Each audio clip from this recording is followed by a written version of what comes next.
اللهم صل وسلم وبارك عليه وعلى آله وصحبه. بسم الله الرحمن الرحيم.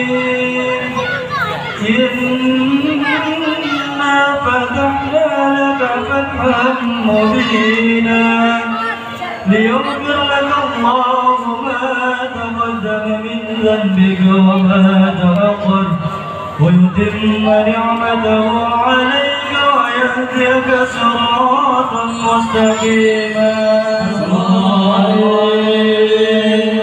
ينصرك الله نصرا عزيزا.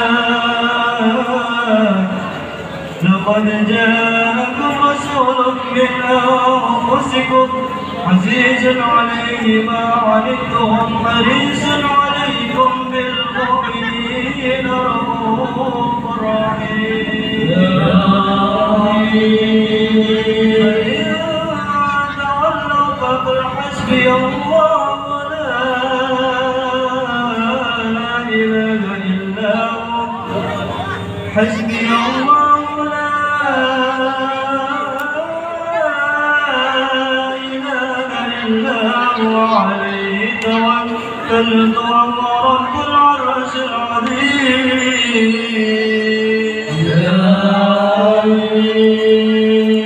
إن الله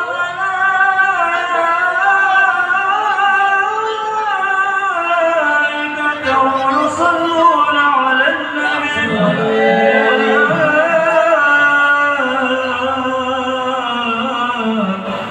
أيها الذين آمنوا صلوا عليه وسلموا تسليما.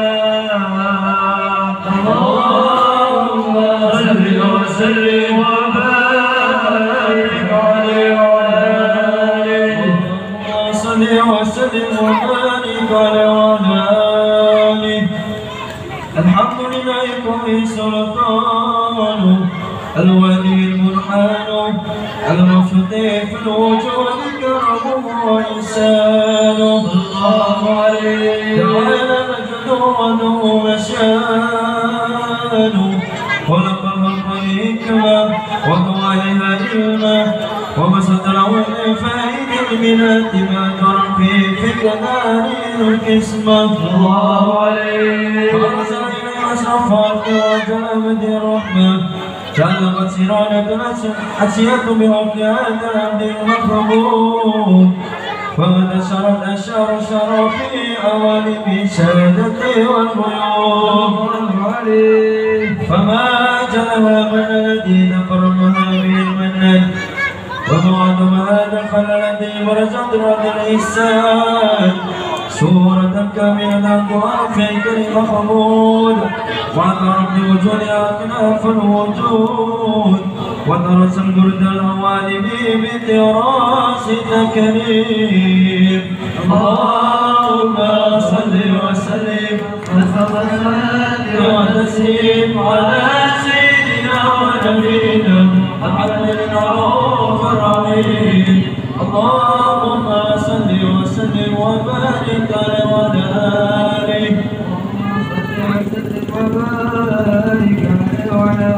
آله.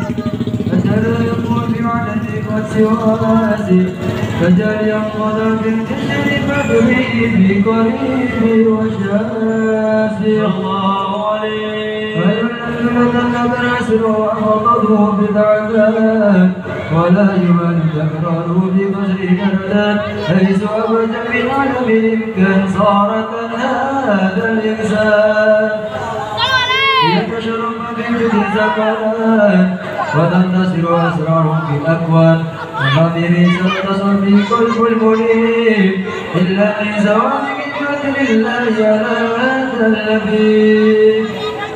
يا لا قلب صار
يجعل في لسان ويغرق في تعاقل إيمانه الجلال يغتسل منه بعلم الفتون والتفرق ما مال إلا خلق ينر فتمر القوم إليه كريم فسرسنا آياته بذكر الحكيم فيك إشارة لقد جاءكم رسول من أنفسكم عزيز عليه ما عنتم حريص عليكم بالمؤمنين الرؤوف الرحيم فمن بدل وجهه بشارة وطلقات سليم وخذه إلى صراط مستقيم اللهم صل وسلم أشرف الصلاة والتسليم على سيدنا ونبينا محمد الرؤوف الرحيم اللهم صل وسلم وبارك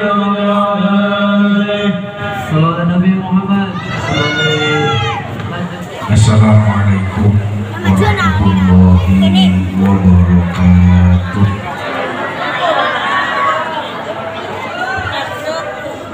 Bismillahirrahmanirrahim. Alhamdulillahirabbil alamin. Allahumma shalli wa sallim wa barik ala sayyidina Muhammadin habibi rabbil alamin wa ala alihi wa ashabihi wa tabi'in wa tabi'in tabi'in wa man tabi'ahum bi ihsanin ila yaumiddin wa alaina ma'ahum wa fihim bi rahmatika ya arhamar rahimin. Subhanaka la ilma lana illa ma 'allamtana innaka antal alimul hakim. Rabbi shrah li sadri wa yassir li amri wahlul 'uqdatam min lisani yafqahu qawli. Allahumma saddid lisani wa qalbi bi haqqi Muhammadin sallallahu alaihi wa alihi wasallam. Allahumma iftah bainana wa baina qawmina bil haqqi wa anta khairul fatihin. Amma ba'du. Yang sangat saya hormati dan saya muliakan sebagai para alim ulama, para tokoh-tokoh masyarakat, para guru ngaji, para ustaz, para bapak, para ibu, adik-adik sekalian, ma'asyiral muslimin wal muslimat rahimakumullah. Alhamdulillah, syukur kepada Allah Subhanahu wa ta'ala. Malam hari ini Allah Subhanahu wa ta'ala memberikan kemuliaan kepada kita bersama dengan kita ditampilkan oleh Allah berkumpul di dalam majelis yang mulia, yaitu majelis Rasulullah Sallallahu Alaihi Wasallam. Kita bersama berkumpul di majelis ini membaca salawat dan salam kepada Nabi kita Muhammad Sallallahu Alaihi Wasallam, yang mana termasuk salah satu tujuan daripada kita berselawat kepada Nabi agar kita bersama ini besok akan mendapatkan syafaat dari baginda Rasulullah Sallallahu Alaihi Wasallam. Kita tahu bahwa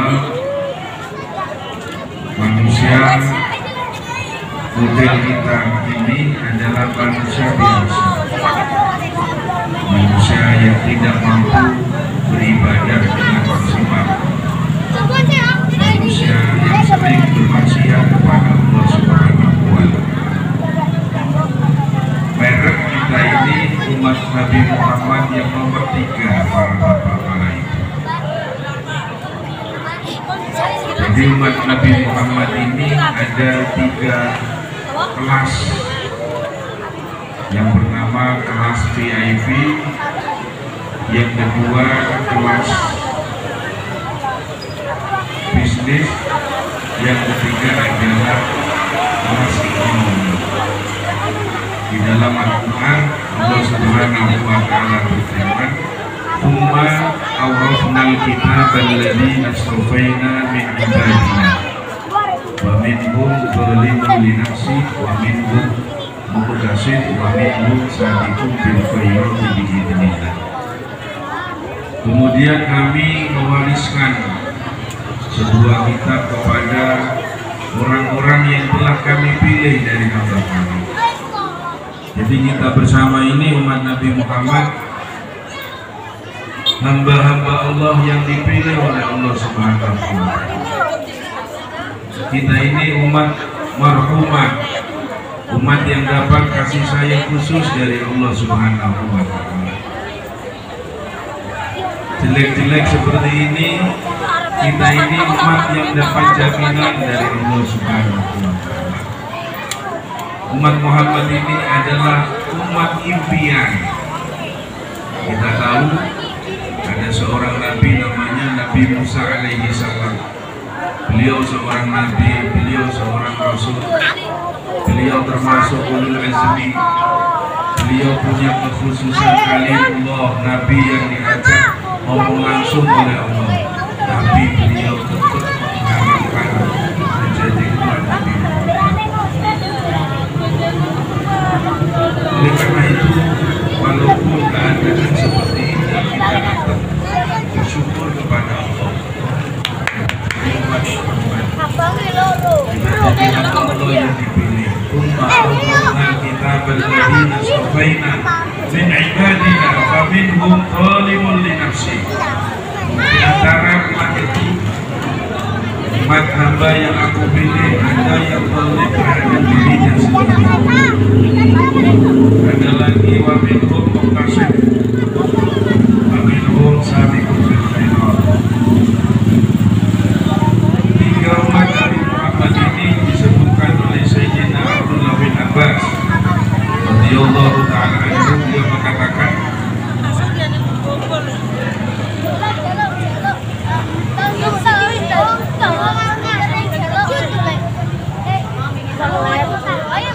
beliau mengatakan bahwa as-sabiq bil khairat yadkhulul jannata bighairi hisab. Umat Muhammad yang sabiq bil khairat, yaitu umat Muhammad yang selalu ibadah kepada Allah, tidak pernah bermaksiat kepada Allah Subhanahu wa Ta'ala, mereka masuk ke dalam surga dengan tanpa dihisab. Siapa mereka sabiq bil khairat? Beliau adalah para aulia, para siddiqin.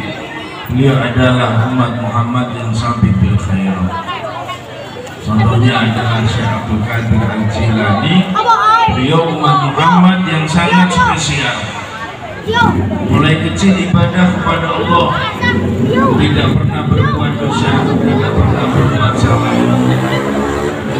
Ada lagi seperti Syekh Abdul Hasan Sadili, Syekh Ahmad Tijani, Syekh Ar-Rifai, Al-Fadul Muqaddam Muhammad bin Ali Ba'alawi, Al-Habib Abdullah bin Alawi Al-Haddad. Beliau adalah umat Muhammad yang sabiq bil khairat. Yang kedua, muqtasid, yang menengah, kadang maksiat tapi yang kadang ibadah. Antara ibadah dan maksiatnya imbang, itu muqtasid. Al-Imam Abdullah bin Abbas mengatakan al-muqtasid yadkhulul jannata bihisabin yasirin. Umat Muhammad yang muqtasid, mereka masuk ke dalam surga dengan hisab yang sangat mudah sekali. Wa zalim li nafsi, dan umat Muhammad yang zalim terhadap dirinya sendiri, umat Muhammad yang sering maksiat, umat Muhammad yang sering berbuat salah, umat Muhammad yang malas beribadah, mereka masuk dakhulul jannata bi syafaati Rasulullah sallallahu alaihi wasallam. Oleh karena itu, kita bersama ini kalau mau ngaku mungkin bukan suudzon, saya pribadi, saya saya ini termasuk umat Muhammad yang zalim li nafsi. Umat Muhammad yang sering berbuat salah, umat Muhammad yang sering berbuat dosa, umat Muhammad yang malas ibadah. Tapi kita punya harapan kita bisa masuk ke dalam surganya Allah dengan syafaat baginda Rasulullah SAW. Dan termasuk kita hadir di majelis-majelis selawatan seperti ini, satu di antara tujuan kita semoga kita mendapatkan syafaat dari baginda Rasulullah Sallallahu Alaihi Wasallam. Allahumma sholli ala Muhammad. Akan tetapi para bapak, para ibu, adik-adik sekalian, orang yang kepingin mendapatkan syafaat baginda Rasulullah SAW itu ada syaratnya. Tidak semua umat dari Nabi Muhammad akan mendapatkan syafaat dari Nabi Muhammad SAW. Ada umat Muhammad yang tidak akan mendapatkan syafaat karena syafaat yang diberikan oleh Allah kepada Nabi Muhammad, dan Nabi Muhammad memberikan syafaat itu kepada umatnya harus seizin Allah Subhanahu wa ta'ala. Man dzalladzi yashfa'u 'indahu illa bi'idznihi. Tidak ada yang bisa memberikan syafaat kepada orang lain kecuali dengan seizin Allah Subhanahu wa ta'ala. Sehebat apapun yang kita lakukan, setiap malam kita hadir majelis yang seperti ini, bahkan kadang kita ini overdosis, Pak. Ibu-ibu juga seperti itu, semangat di dalam menghadiri majelis-majelis maulid sampai bawa bendera. Itu bendera anak-anak masuk mereken udan nih, bukan mereken selawatan nih. Yang penting paling gede bendera paling meriah. Sampai di desa saya kemarin itu bulan opening ada acara narju syafaat pas Agustusan. Selesai acara narju syafaat, jangan keuntungan kabeh.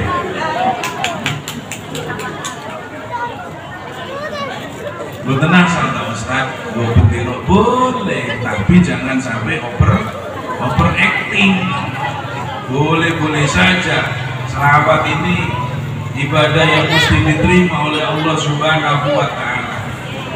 Tapi jangan sampai pulau kali jenengan yang hadir setiap malam di majelis-majelis selawat kepingin mendapatkan syafaat dari baginda Rasulullah Sallallahu Alaihi Wasallam, kita lupa ada persyaratan yang tidak boleh tidak orang itu akan mendapatkan syafaat dari baginda Rasulullah Sallallahu Alaihi Wasallam.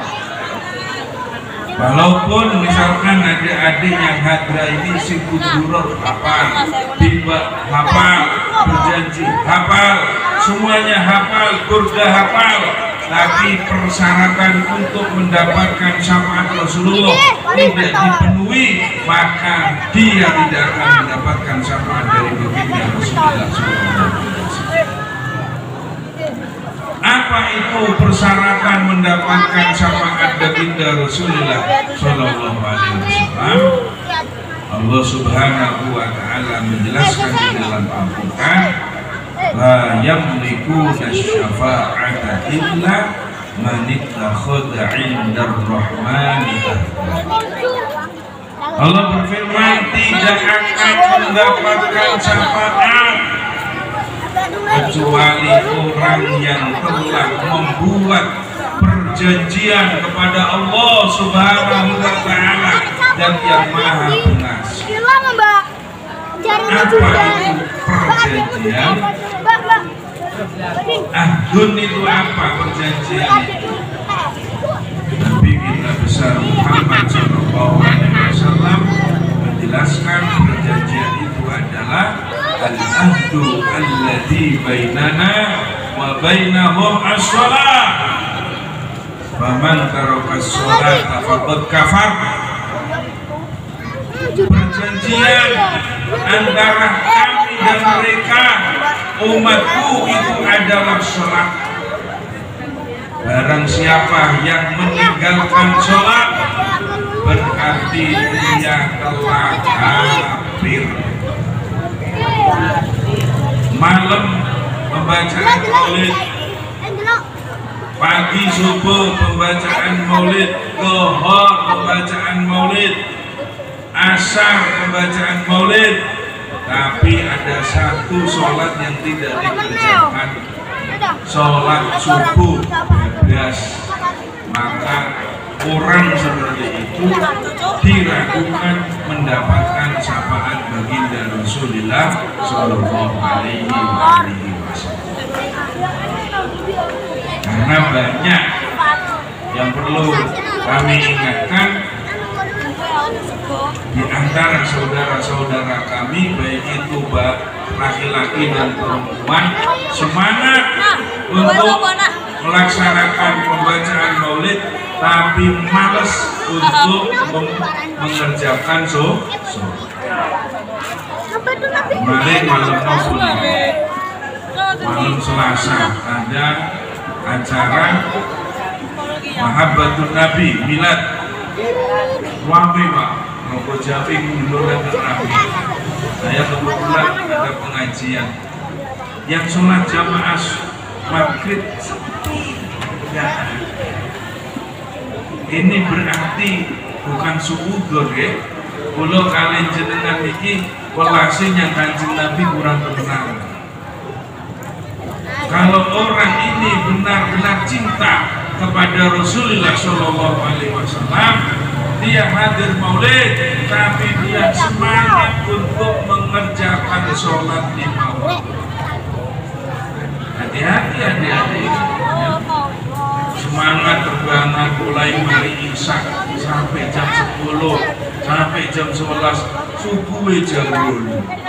Kita bukan ibarat terus nyalakan selawatnya, berarti ada yang tidak beres.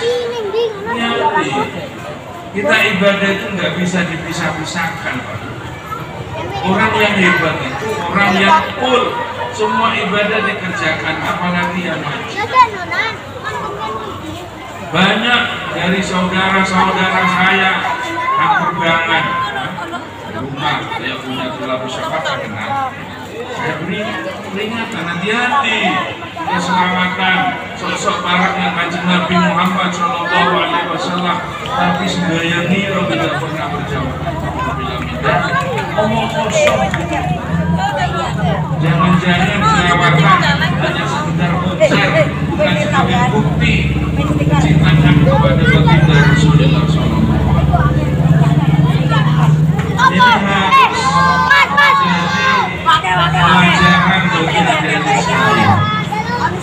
Jangan sampai adik-adik sekalian yang sudah cinta kepada baginda Rasulullah Shallallahu Alaihi Wasallam, naudzubillah min dzalik, ternyata cintanya ditolak oleh baginda Rasulullah Shallallahu Alaihi Wasallam. Kenapa? Karena tidak melaksanakan syariat dari baginda Rasulullah Shallallahu Alaihi Wasallam.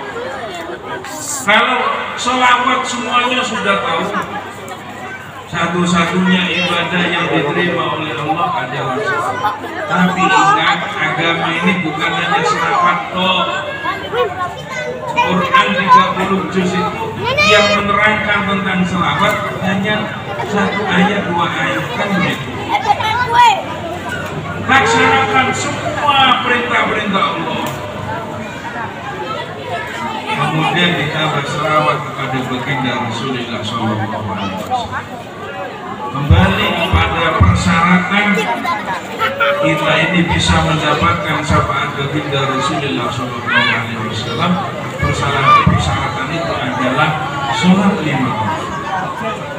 Al-Imam Al-Habib Abdullah bin Husain bin Tahir radhiyallahu ta'ala anhu di dalam salah satu kalam beliau dalam majmu' kalam beliau menyebutkan wa alaika bi ada'i shalawatil khamsi fi awwali awqatiha.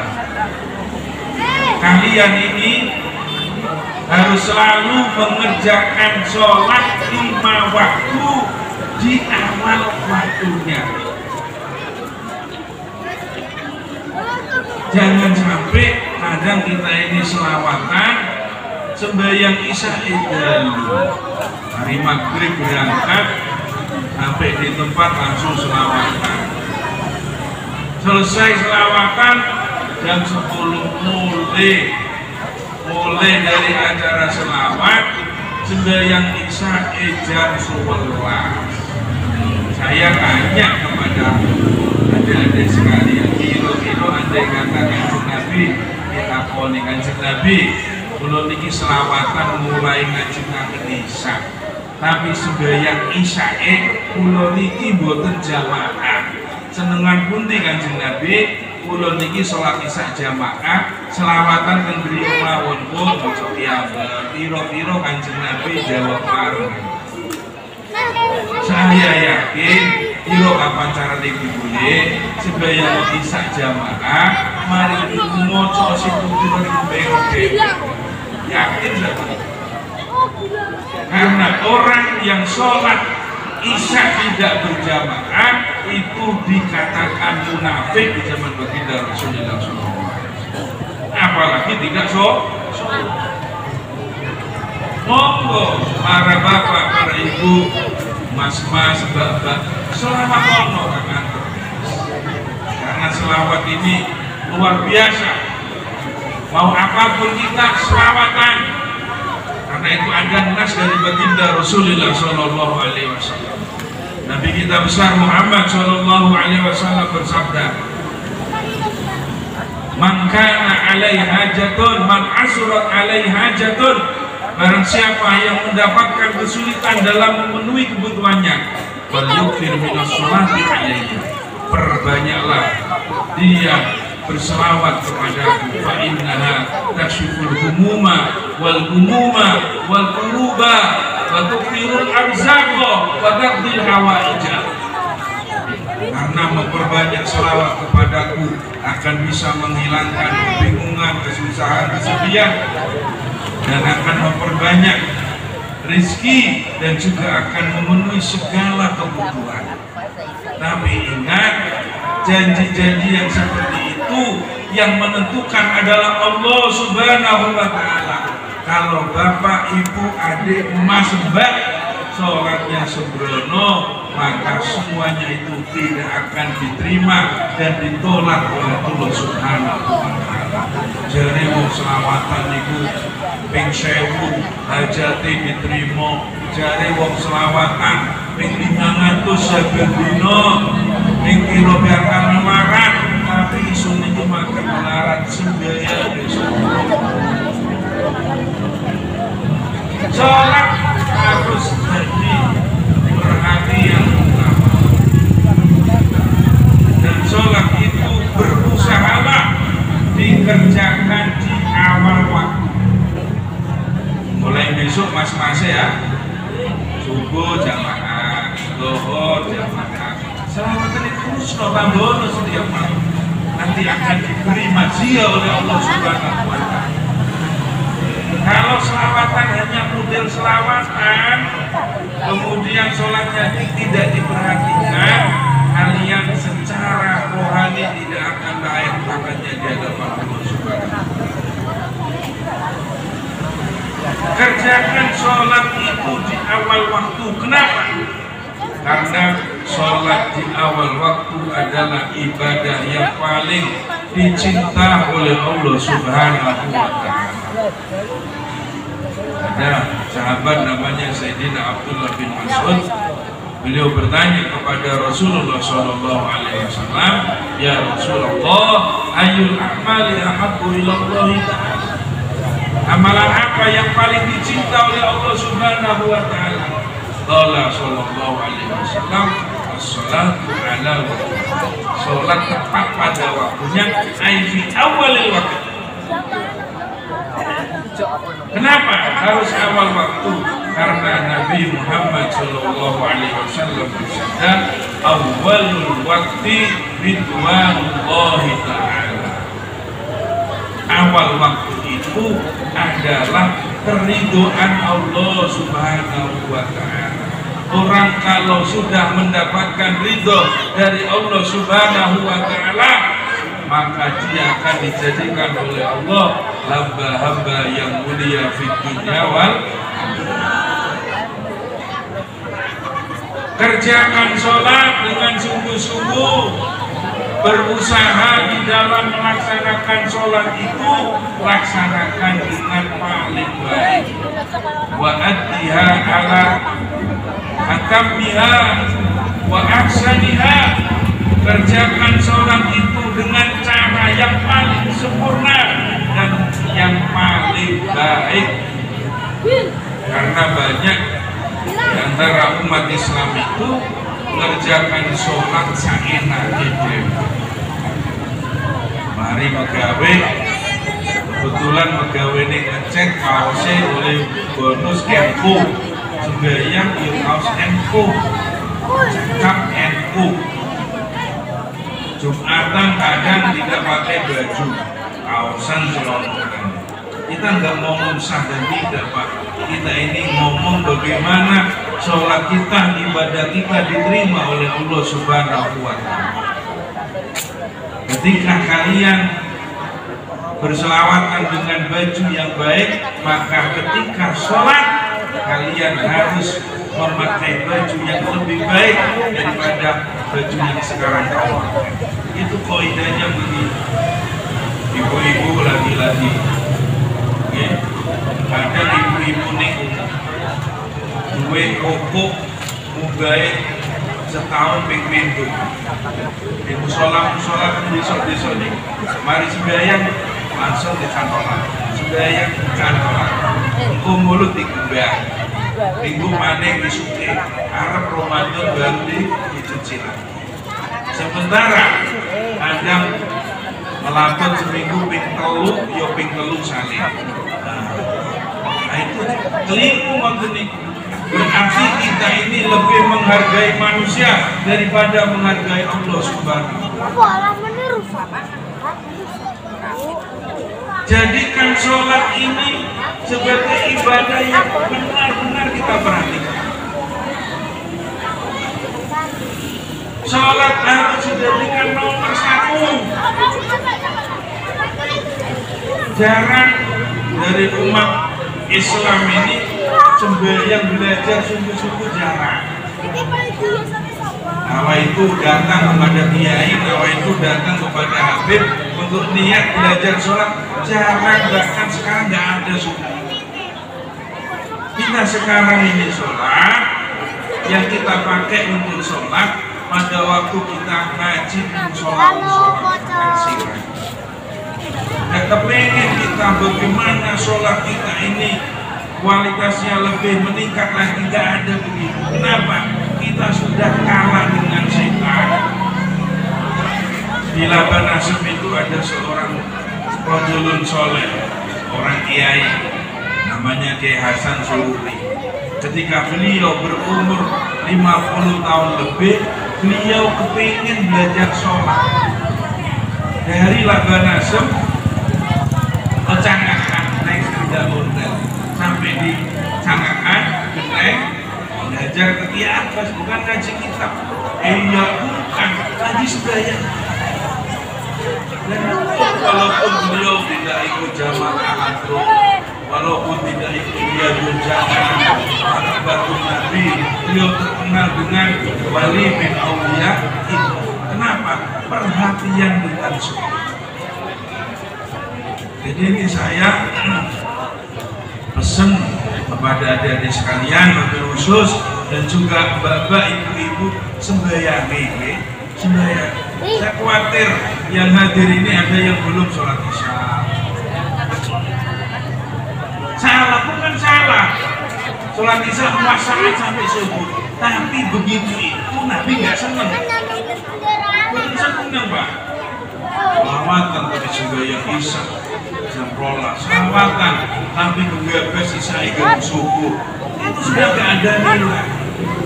Itu berarti meninggalkan sholat dengan sengaja. Nabi kita besar Muhammad SAW bersabda, man taraka sholata muta'ammidan faqad kafara jiharon. Barang siapa yang meninggalkan sholat dengan sengaja, maka dia benar-benar kafir secara terang-terangan. Ibu-ibu ngomong belum boten nanti tinggal sholat, alhamdulillah. Tapi kadang ibu-ibu ono malese. Ini pengalaman. Ibu-ibu yang masih head, kadang headnya sucinya pas jam 9 meniki, jam 9 liwat. Kita ngeletir dengan lanang dek, wis suci sampai niku. Nanggung mas, mulai subuh. Padahal jam itu, jam 9 itu dilihat sudah suci. Yang nggak sholat nanti subuh, dosa besar. Sangat dosa besar. Di zaman Rasulullah SAW, Nabi dan juga para sahabat-sahabat Rasulullah SAW tidak pernah melihat sesuatu yang apabila ditinggalkan, yang meninggalkan itu langsung berstatus kafir ila sholat, kecuali sholat. Orang tidak puasa tidak kafir, Pak. Orang tidak naik haji tidak kafir. Orang tidak zakat tidak kafir. Tapi ketika orang tidak sholat, dia dihukumi kafir oleh baginda Rasulullah SAW. Oleh karena itu, monggo, alhamdulillah kita memuji Allah Subhanahu wa Ta'ala. Kegiatan yang seperti ini, ayo terus diramaikan, ditingkatkan kualitasnya. Bendera erotu disuduk, bendera busuk. Kemudian kita bersama melakukan hal-hal yang disenangi oleh baginda Rasulullah SAW. Perhatikan urusan sholat untuk kita pribadi dan juga keluarga kita masing-masing. Kadang orang tua tidak memperhatikan sholat anaknya.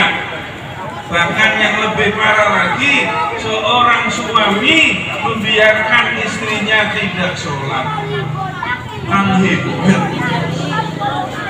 Terkenal wali sudah, kalau ada satu keluarga yang tidak sholat kemudian dibiarkan, itu wali maktub, wali yang dianggap bohong, kadhib. Jadi ibadah itu yang urut, kita selawatan, ini fadilah, tapi ada kewajibannya sholat, ada lagi kewajiban birrul walidain. Hati-hati, ada kepentingan orang tua di rumah. Adik-adik sekalian, karena aku jadi dokter, aku sakit, selawatannya tidak diterima oleh Allah Subhanahu. Kenapa? Tidak sesuai dengan ajarannya Kanjeng. Jadi harus yang urut. Kemudian ada lagi, mereka orang-orang yang senang selawatan seperti ini, selawatan tiap dino, tapi baca Quran nggak pernah. Hati-hati, ya. Selawatan harus dibagi. Kapan saya harus selawatan, kapan saya harus baca Quran, karena nggak bisa dipisahkan. Di dalam hadis baginda Rasulullah SAW, Nabi bersabda, man ahabballaha ahabbal Quran, wa man ahabbal Quran ahabbani, wa man ahabbani ahabbal ashabi wa qarabati. Nabi bersabda, barang siapa yang cinta Allah, pasti dia akan cinta Al-Quran. Itu sudah satu kepastian. Orang ngaku bahwa dia cinta kepada Allah, mesti dia cinta Al-Quran, belajar Quran, membaca Quran, mempelajari Quran, dan mengamalkan Quran. Wa man ahabbal Quran ahabbani, dan barang siapa yang mengaku cinta terhadap Al-Quran, mesti dia akan mencintaiku. ngaku dia seneng Quran tapi nggak seneng berselawat, bohong cintanya kepada Al-Quran. Waman ahabbani ahabba ashabi wa qarabati, dan barang siapa yang cinta kepadaku, kata Nabi, mesti sudah dia akan mencintai sahabatku dan mencintai keluargaku. Cinta itu nggak bisa diputus. Kalau ada orang ngaku cinta kepada Nabi, benci kepada keluarganya, sahabat dan keluarganya Nabi, berarti cintanya juga palsu. Orang muslim sejati cinta Allah dibuktikan dengan cinta Quran, cinta Quran dibuktikan dengan cinta kepada Nabi, cinta Nabi dibuktikan dengan cinta sahabat dan keluarga Nabi.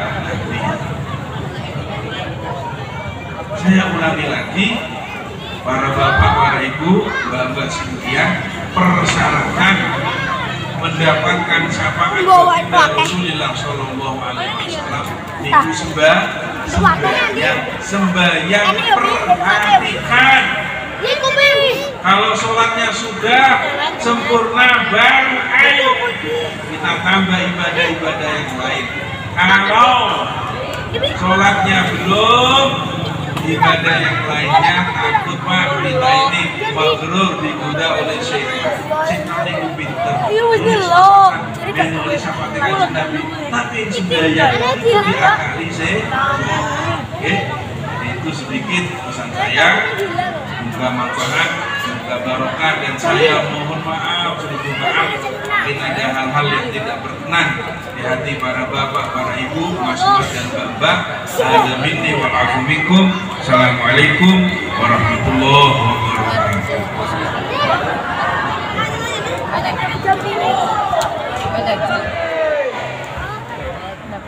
Monggo ingkang gada HP dikeluarkan HP-nya. Yang punya HP dikeluarkan HP-nya, dihidupkan flashnya. Sallallahu Nabi Muhammad.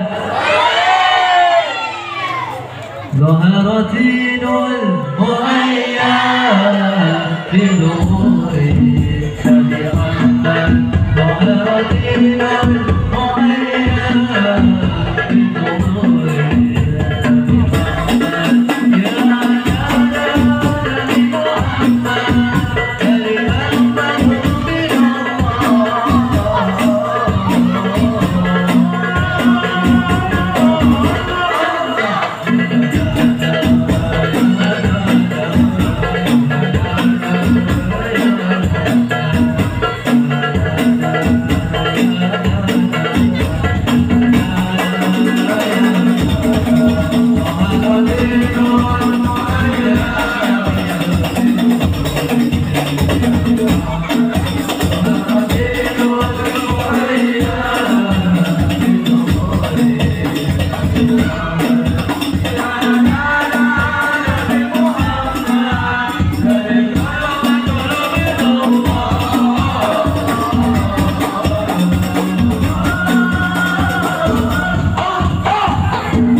Aku bersaksi.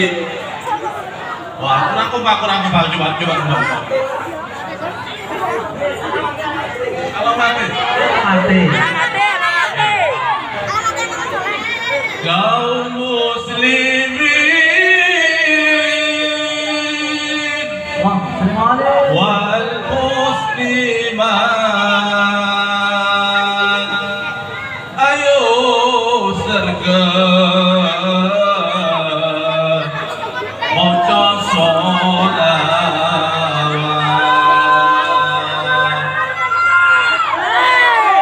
hormatan kanjeng Nabi Muhammad, menerima oleh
Allahumma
Rasulullah